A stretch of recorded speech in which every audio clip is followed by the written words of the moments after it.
Assalamualaikum warahmatullahi wabarakatuh. Sebelumnya yang terhormat Bapak IGD Agung Sri Sudimantara Eskom Mkom dan Bapak Ma'ruf Udif Novaizi SPD MPD. Kami dari kelompok 1 2024C izin mempresentasikan hasil laporan final proyek kami yang mata kuliah Digital Service dan Simpek yang merancang aplikasi bernama Vokashare, yakni sistem pengaduan digital sarana dan prasarana Fakultas Vokasi UNESA. Sebelumnya perkenalkan anggota kami, ada Amelia Nur Indasari dengan NIM digit terakhir 100, dengan saya sendiri Selvina Amanda Apriliani dengan NIM digit terakhir 118, dan Mailani Nur Andini dengan NIM digit terakhir 126.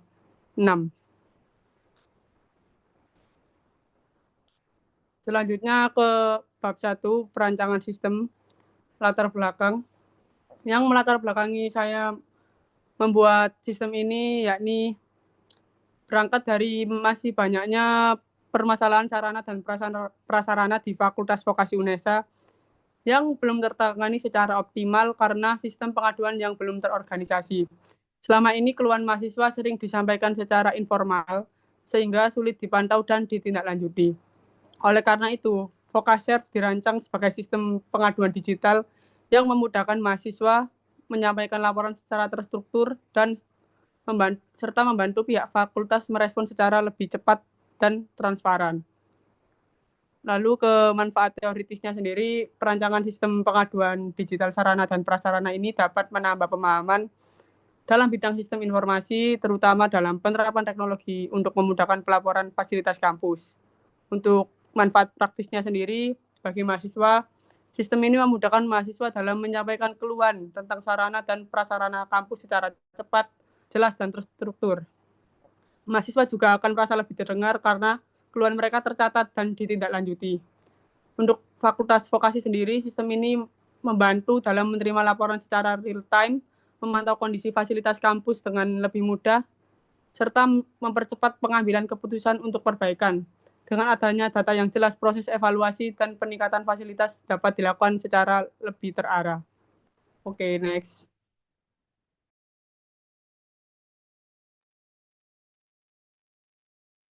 Untuk selanjutnya ada flowchart dari Vokashare sendiri. Yang pertama ada konteks diagram. Berikut penjelasan konteks diagram tersebut. Yang pertama ada mahasiswa. Mahasiswa berperan sebagai pelapor yang mengirimkan pengaduan terkait sarana dan prasarana. Mereka memasukkan kategori, deskripsi, foto, serta data login. Mahasiswa juga dapat diminta melakukan revisi, menerima notifikasi perkembangan status, dan melihat hasil tindak lanjut pengaduan. Yang kedua ada admin. Admin menerima pengaduan baru dari mahasiswa, memvalidasi kelengkapan laporan, meminta revisi bila perlu, memberi tanggapan atau solusi, serta mengubah status penyelesaian pengaduan. Admin juga membuat laporan pengaduan untuk pimpinan. Yang ketiga ada pimpinan. Pimpinan menerima laporan rekap dari admin dan menggunakan data tersebut untuk mengevaluasi kinerja sarana dan prasarana fakultas.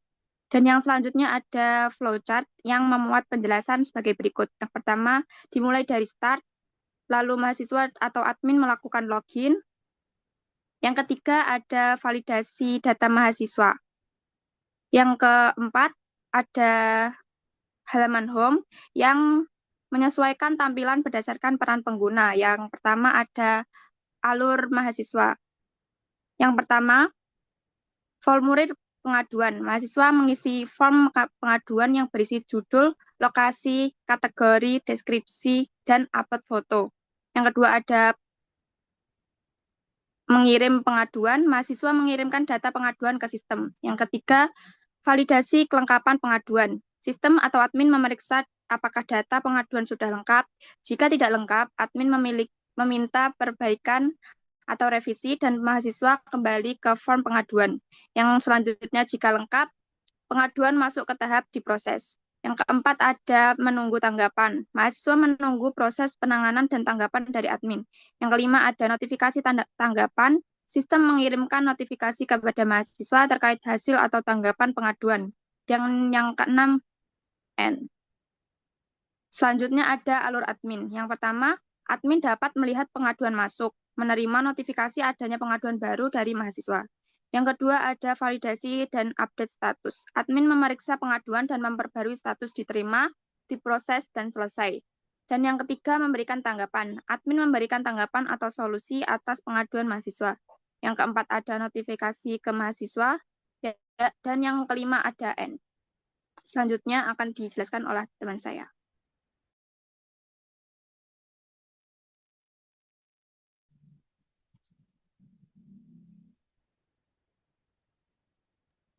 Lanjut ke diagram use case. Jadi untuk POV dari mahasiswa sendiri ada menu login, lalu isi form pengaduan, mengirim pengaduan, revisi pengaduan, melihat status pengaduan, dan mendapatkan notifikasi. Untuk POV dari admin sendiri juga bisa login, memberi validasi pengaduan, meminta revisi, lalu memberikan tanggapan, dan memberikan update status pengaduan, lalu mengirimkan notifikasi. Next. Baik, selanjutnya yaitu penjelasan desain aplikasi dari Vocasave.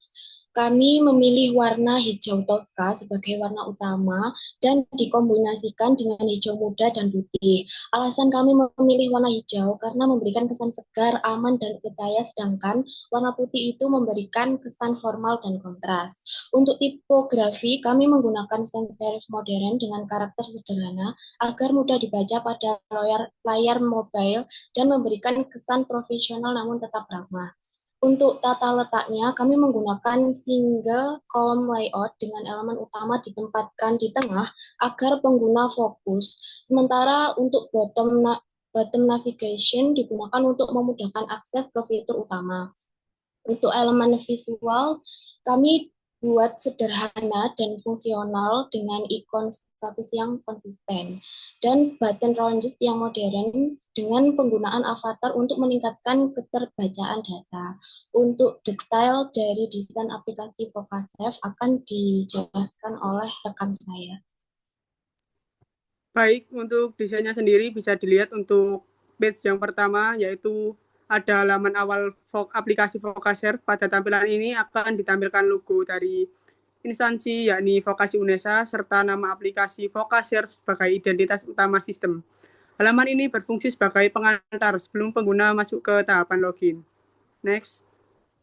Selanjutnya, di page kedua menunjukkan halaman pilihan login yang memberikan dua opsi akses, yaitu login mahasiswa dan login admin. Jadi pemisahan akses ini bertujuan untuk menyesuaikan hak dan peran pengguna dalam sistem. Selanjutnya akan login dengan POV mahasiswa, bisa dicek di gambar ketiga. Page ketiga ini ditampilkan halaman login yang digunakan oleh mahasiswa untuk mengakses sistem Vocasave. Pengguna diwajibkan untuk memasukkan email SSO serta password yang telah terdaftar. Halaman ini juga dilengkapi dengan fitur forget password untuk membantu pengguna apabila lupa dengan kata sandi. Lalu di page keempat sendiri menunjukkan halaman ketika menekan forget password. Jadi pengguna diminta memasukkan kode verifikasi atau OTP yang dikirimkan melalui email yang terdaftar. Tahapan ini berfungsi sebagai langkah pengaman tambahan untuk memastikan bahwa proses penggantian kata sandi hanya dapat dilakukan oleh pemilik akun yang sah. Lalu ke gambar kelima, digunakan oleh pengguna atau mahasiswa untuk membuat password baru setelah berhasil melewati proses verifikasi keamanan. Jadi pengguna diminta memasukkan password baru serta melakukan konfirmasi ulang untuk memastikan kesesuaian. Lalu gambar ke-6 menampilkan notifikasi bahwa proses penggantian password telah berhasil dilakukan, ditandai dengan adanya ikon centang dan pesan konfirmasi. Halaman ini memberikan umpan balik yang jelas kepada pengguna bahwa akun telah diperbarui dengan aman. Selanjutnya akan dijelaskan oleh rekan saya. Baik, untuk page ke-7 itu menunjukkan halaman beranda aplikasi Vocasave setelah mahasiswa berhasil login. Jadi pada halaman ini ditampilkan ucapan selamat datang. Selain itu terdapat button navigation yang memudahkan pengguna mengakses fitur utama aplikasi. Untuk selanjutnya yaitu gambar 8. di mana page ke-8 ini menampilkan formulir pengaduan yang digunakan untuk mahasiswa melaporkan permasalahan Sarpras. Tersedia isian judul, kategori, lokasi, deskripsi, serta unggahan gambar untuk mendukung laporan. Halaman ini memudahkan mahasiswa dalam menyampaikan pengaduan secara lengkap dan terstruktur. Next, gambar 9. Untuk page ke-9, ini menampilkan riwayat pengaduan mahasiswa beserta status pengaduannya, dan pengguna dapat melihat daftar pengaduan yang pernah diajukan beserta statusnya seperti diajukan, direvisi, ataupun diterima. Halaman ini berfungsi untuk memantau perkembangan dan tindak lanjut pengaduan yang telah dikirimkan.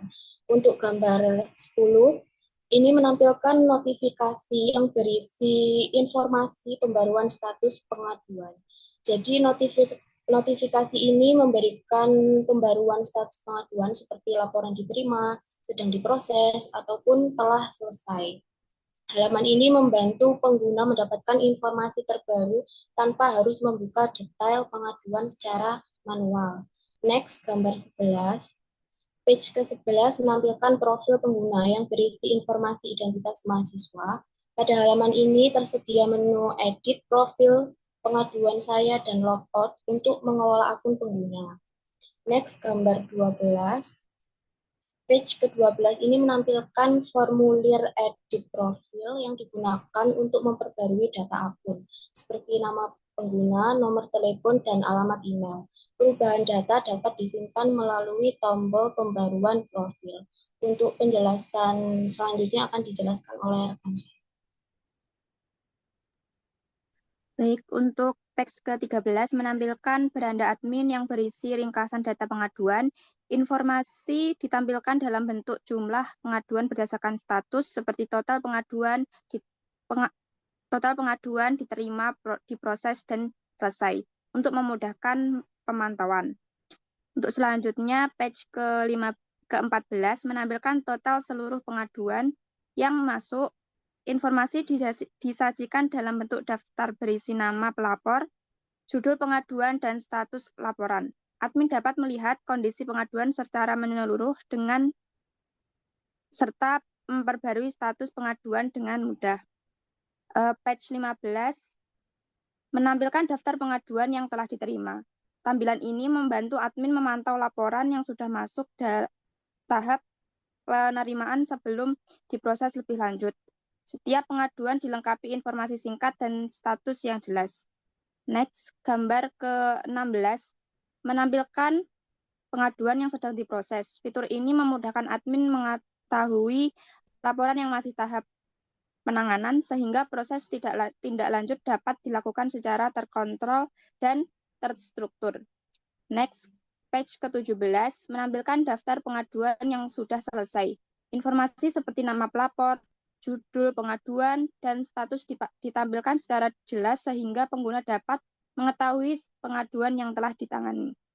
Yang ke-18 menampilkan pencarian untuk mencari data atau informasi dalam aplikasi. Tersedia kolom pencarian di bagian atas, serta tampilan informasi bahwa belum ada riwayat pencarian dalam halaman agar halaman tetap informatif.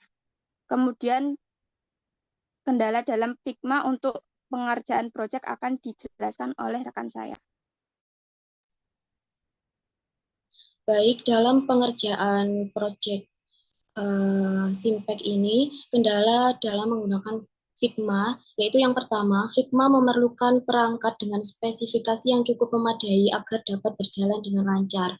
Dan penggunaan laptop dengan RAM di bawah 4 GB menyebabkan aplikasi tidak berfungsi secara optimal. Yang kedua, pada beberapa kondisi, Figma mengalami gangguan seperti error dan loadingnya lama, sehingga dapat menghambat proses perancangan desain aplikasi Vocasave.